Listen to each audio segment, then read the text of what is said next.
buenas noches, ¿cómo les va? Gracias por acompañarnos como siempre. Soy Carlos Brown. Estamos todos los días viernes a las 22 horas por Canal Rural en nuestro programa El Estado que Viene.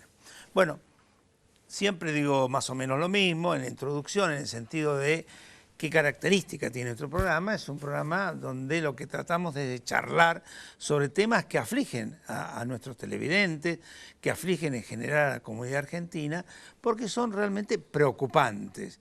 Y hoy vamos a tratar un tema que es absolutamente preocupante, que es el tema energético y sus vinculaciones desde la situación de un familiar, de una casa familia, hasta el punto de vista de los grandes sectores productivos, ¿no? Y para ello, Jorge La Peña. ¿Cómo te va?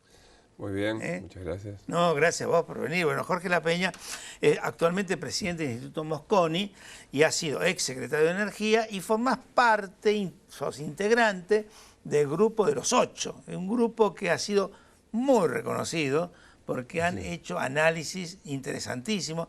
Pues es que yo recuerdo, ya me estoy poniendo un poco viejo, que los primeros análisis que ustedes hicieron, no sé si el primero, pero uno de los primeros, fue en el movimiento productivo argentino, donde fueron los 8 secretarios y nos empezaron a contar hace varios años atrás las cosas que después se fueron dando. Bueno, fue una experiencia muy interesante, no común en la Argentina, porque digamos, hay una tendencia divergente de la política y de los especialistas. Y en este caso lo que hubo fue una convergencia de muchos de nosotros que no somos amigos, somos colegas, nos conocemos hace mucho tiempo, pero ¿Son de distintos partidos políticos? Somos de distintos partidos políticos, aún dentro de un mismo partido político de distintas corrientes. Pero bueno, fue un trabajo muy provechoso, se hicieron muchos documentos.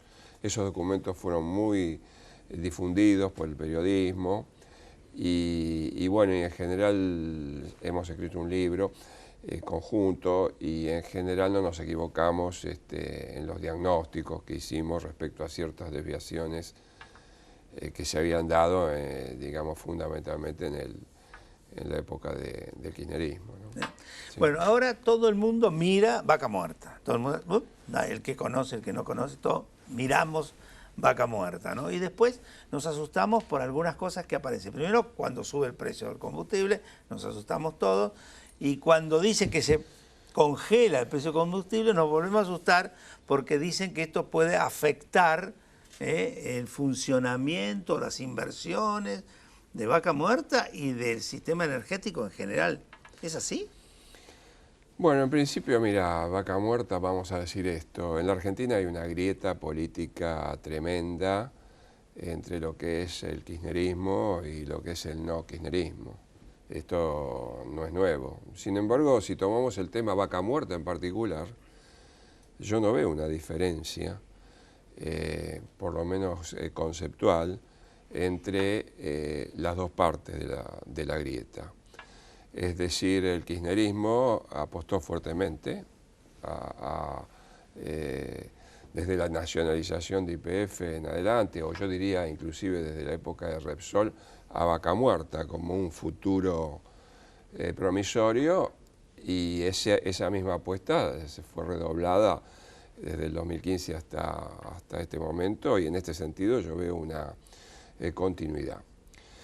Dicho esto, creo, o soy uno de los que creen, digamos, que Vaca Muerta todavía es un proyecto inmaduro, es un proyecto que no ha demostrado su entera viabilidad técnico, económico, financiera, para materializarse en lo que se anuncia, que es Argentina, gran jugador mundial en materia de energía, vendiendo gas de Vaca Muerta al mundo y vendiendo petróleo de Vaca Muerta al mundo.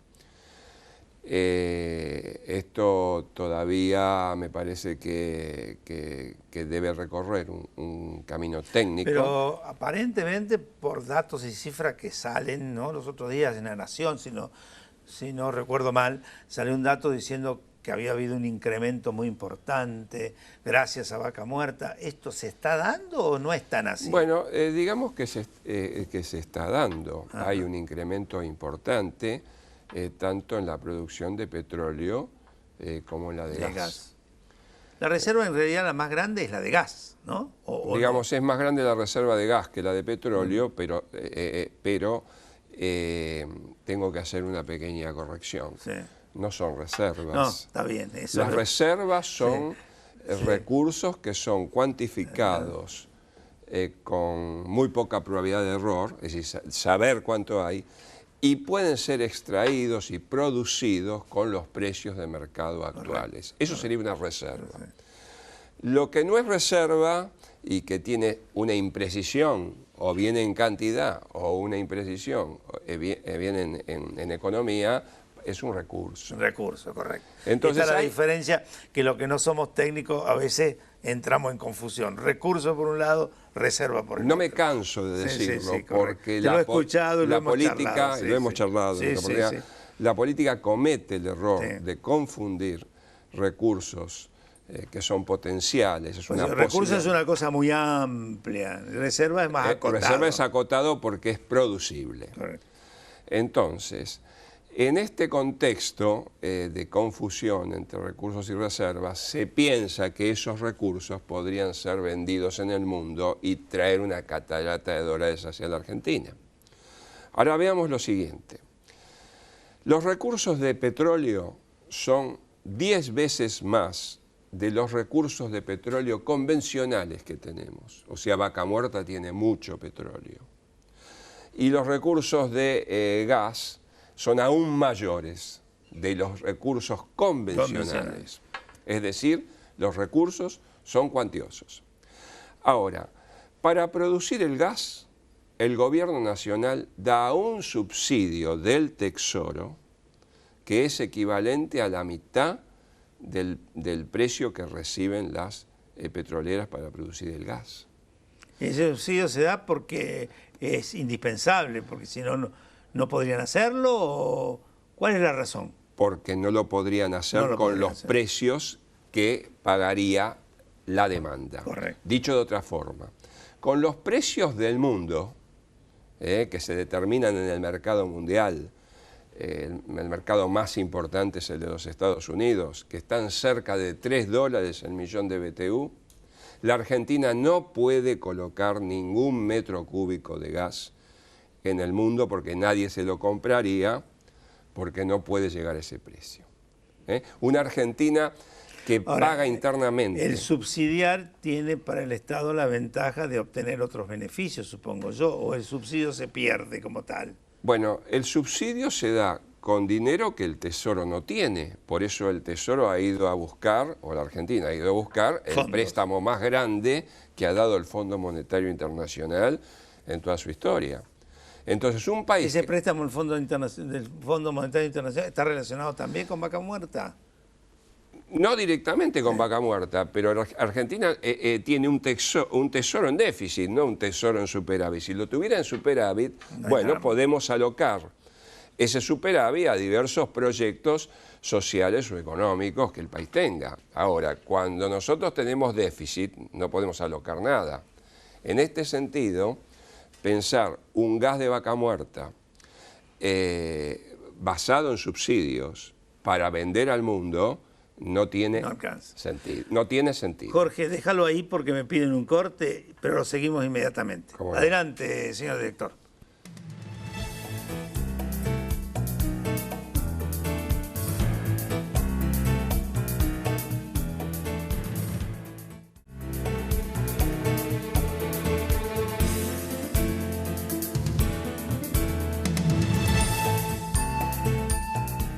Jorge, estamos dando una explicación que habitualmente no se da por televisión y que la gente tiene altos grados de confusión, así que métele para adelante. Bueno, entonces te decía que el gas en este momento no es colocable con los costos de producción que tiene la Argentina en el mercado internacional.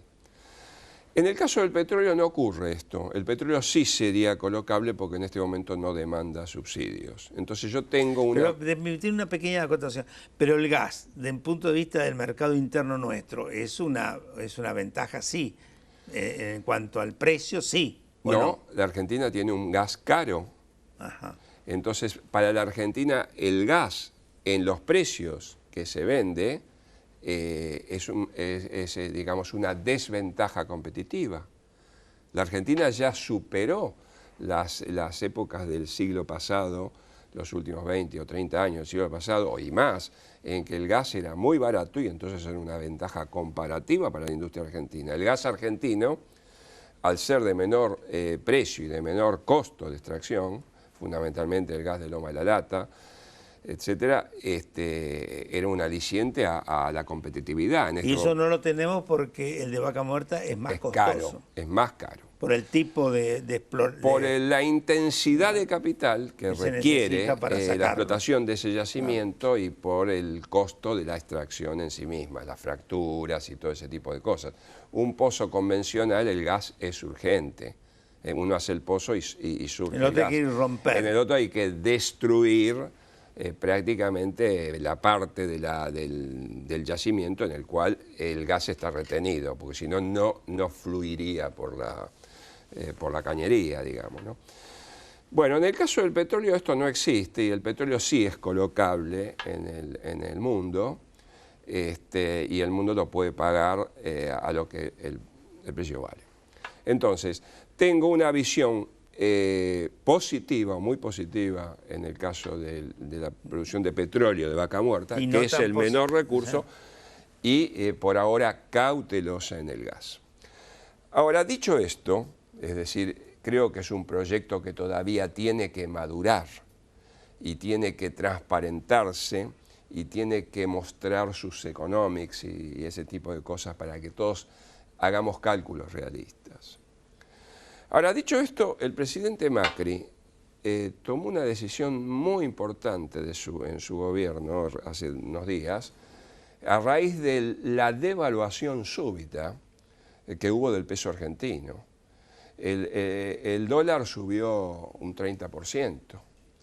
Si el presidente tomó algunas acciones de congelamiento, en el caso de congelamiento de las tarifas o de los precios del surtidor, que llevaron también a un congelamiento o a un virtual congelamiento del precio del crudo en boca de pozo.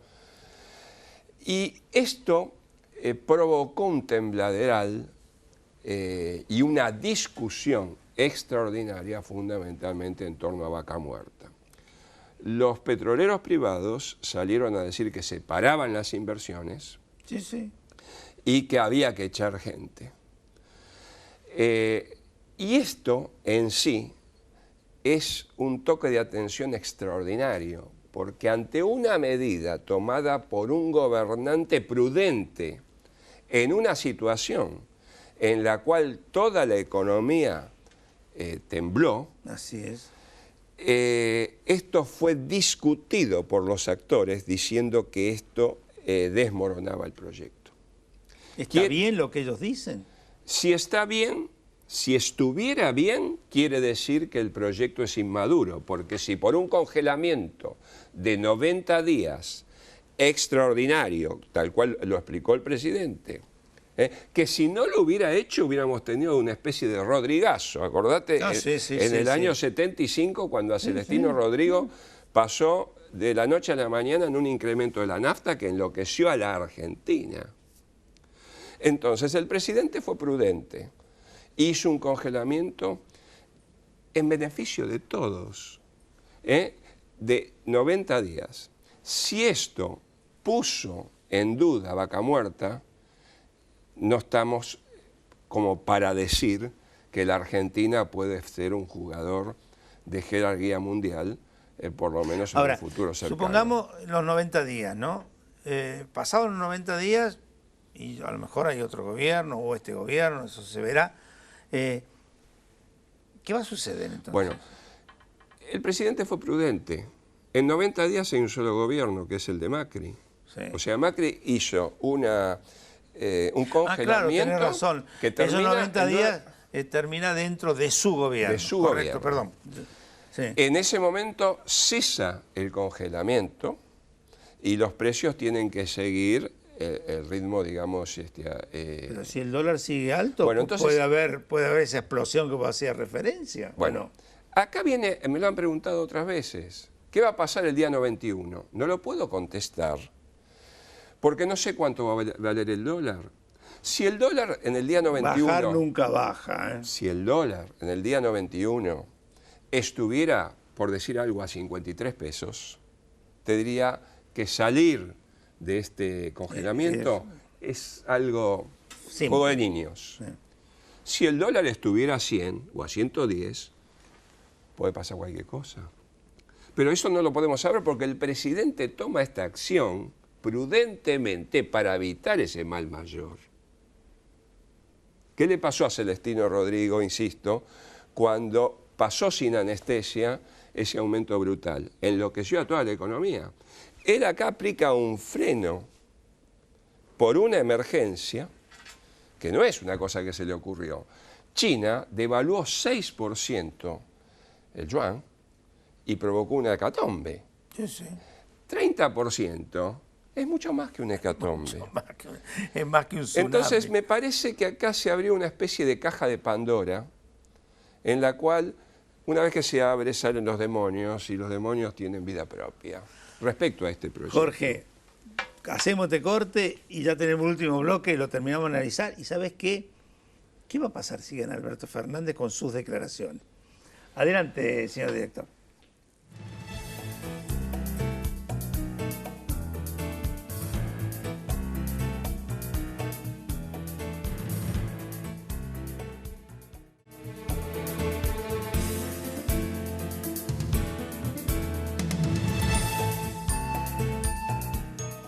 Bueno, tuvimos que hacer el corte obligado porque está tan interesante la charla que yo no haría ningún corte, pero vamos. Hacías toda una serie de análisis. Pero resulta que Alberto Fernández, que hoy por hoy, no lo sabemos, lo veremos el 27 de octubre o en el balotaje, estaría bastante bien posicionado para ser el próximo presidente, se fue allá a Madrid, donde está Repsol, y hizo una serie de declaraciones acerca de para qué sacar el petróleo si se lo llevan las multinacionales. ¿Qué pasa con todo eso, más todo lo que vos estuviste contando antes? Bueno, primero pienso que si Alberto ganara, Macri le daría el bastón. Cosa que no ha ocurrido en el periodo precedente. Habría un recambio institucional normal. Creo. Sí, yo también. Segundo, yo estoy convencido. creo que Alberto se pondría a la banda y empezaría a hacer declaraciones como presidente de la Nación y no como candidato, en el cual los candidatos hacen sus declaraciones mirando lo que le puede convenir o no en términos de voto. No es lo mismo ser candidato a presidente. Sí, el famoso teorema de Baglini. El teorema de Baglini se va a aplicar acá. Cuando, la gente decía el teorema de Baglini, cuanto más lejos del poder estás, más cosas prometés, cuanto más cerca te cuidás. Exactamente. Entonces viene el teorema de Baglini aplicado y viene una gran incógnita. ¿En qué medida Alberto será un presidente pleno? ¿En qué medida Cristina lo va a dejar ser un presidente pleno? Y creo que esto es lo que se va a ver en los próximos 180 días, desde ahora. Es decir, esta es una cosa que lo veremos en Pero enero, todo eso, febrero, ¿cómo fluye desde el punto de vista de esto, del mundo de la energía que es tan complejo, tan difícil y que exige tanta plata? Bueno, por eso creo que va a haber cautela en los inversores, van a estar mirando las políticas, van a estar mirando cómo el presidente actual, o si es reemplazado el presidente futuro, plantean sus próximos 4 años y van a tomar sus decisiones en consecuencia. Ahora, no veo un futuro muy promisorio con una macroeconomía que siga en la situación actual. Así que yo creo que un poco las inversiones van a venir en función de cómo la macroeconomía se estabilice, cuál es la tasa de interés con la cual alguien se puede endeudar para hacer de acuerdo a las reglas del capitalismo. ¿Con qué plazo de amortización? Y con qué plazo de amortización, etc. Todo esto está por verse. Y bueno, no te puedo decir mucho más, porque no tengo la bola de cristal. Lo que sí creo que se necesita una mejor transparencia de lo que es el proyecto de Vaca Muerta, para no comprar, digamos, boletos ni buzones, Es decir, tenemos todos los argentinos que estar... Sí, lo que yo observo de lo que vos decís, que te lo he escuchado un montón de veces, y algunos otros más, así con la experiencia que vos tenés, es que dicen, Vaca Muerta, muy bien, pero muchachos, no crean que de aquí tenemos la panacea y en 2 segundos. Vaca Muerta todavía no es el campo argentino y está muy lejos de serlo. El campo argentino... Sí, porque se dice Vaca Muerta, olvídate, te pasa por arriba el campo. No, todavía no es eso y creo que todavía tienen que hacerse muchos estudios, muchas profundizaciones para que llegue a plantearse en esos términos. Entonces yo diría que manejar un optimismo realista y ver cómo se produce la transición gubernamental. Sí, y una última pregunta, pues ya nos cortan, ¿no? Pero que se vincula con el futuro, el medio ambiente y los cambios que hay hoy en los temas energéticos. Tenemos que apurarnos con todo esto porque me da como la sensación, en unos años, a lo mejor no estaremos nosotros, la energía va a venir por otros lados. Y la energía tiene que venir por una menor producción de anhídrido carbónico. Y la menor producción de anhídrido carbónico, compatible con la lucha contra el cambio climático, viene por consumir menos petróleo, menos carbón y menos gas. En este momento el 85% de lo que consume el mundo es petróleo, carbón y gas. Y la Argentina también. La Argentina no consume carbón, pero produce petróleo y gas. Bueno, esto en un futuro tiene que ser reemplazado por una ecuación, digamos, que vaya bajando de 80 la energía eólica, 70. la energía solar, van a jugar un rol más importante justamente la energía eólica, la energía solar. No sabemos cuánto de energía nuclear, pero también puede haber algo, energía hidráulica, más eficiencia y una gran transformación de nuestra ecuación energética en los próximos 30 a 40 años, digamos. Jorge, muchísimas gracias. La verdad que ha sido una charla interesantísima, como son generalmente estas charlas donde yo creo que a la gente le esclarecemos algunas cosas y creo que se van contentos. Bueno. Muchas gracias. Bueno, gracias a vos por invitarme. Y a todos ustedes los esperamos el viernes que viene.